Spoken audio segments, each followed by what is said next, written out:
வணக்கம்ங்க. AK Kumar real estate. உங்கள் AK Kumar பேசுகிறேங்க. நாம் பார்க்குறது பார்த்திங்கன்னா ஒரு 80 லட்சத்தில் 2 ஏக்கர் 10 சென்ட்டுங்க. அருமையான செம்மண் பூமி, அதுவும் பார்த்திங்கன்னா தார் ரோடு பேஸ்லேயேவுங்க.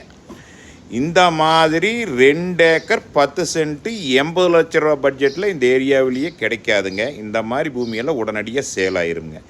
இது எங்கே லொக்கேட் ஆகிருக்குன்னு பார்த்தீங்கன்னா, பூலவாடி டு தாராவரம் மெயின் ரோட்லேருந்து வந்தோம்னா கட் ரோடு பேஸ்லேயே இருக்குதுங்க. இந்த பூமியோட விலை பார்த்திங்கன்னா 2 ஏக்கர் 10 சென்ட் சேர்த்து 80 லட்சம் தானுங்க. இந்த பூமி பார்க்குறப்ப தான் என்னோடய நம்பர் கால் பண்ணுங்கள். 98 43 43 77 70ங்க. இந்த மாதிரி தார் ரோடு பேஸ்லேயே உள்ளே வாங்கலாம்னு நினைக்கிறவங்க இந்த பூமி வாங்கலாமுங்க. இது ஒரு இன்வெஸ்ட்மெண்ட்டு, கோழிப்பண்ணை பர்பஸ்ஸு, ஒரு குடோன் பர்பஸ்ஸு எல்லாமுக்குமே ஆகுமுங்க. நல்ல வாஸ்து பிரகாரம் வட சரிவு கிளை சரிவு இருக்குதுங்க.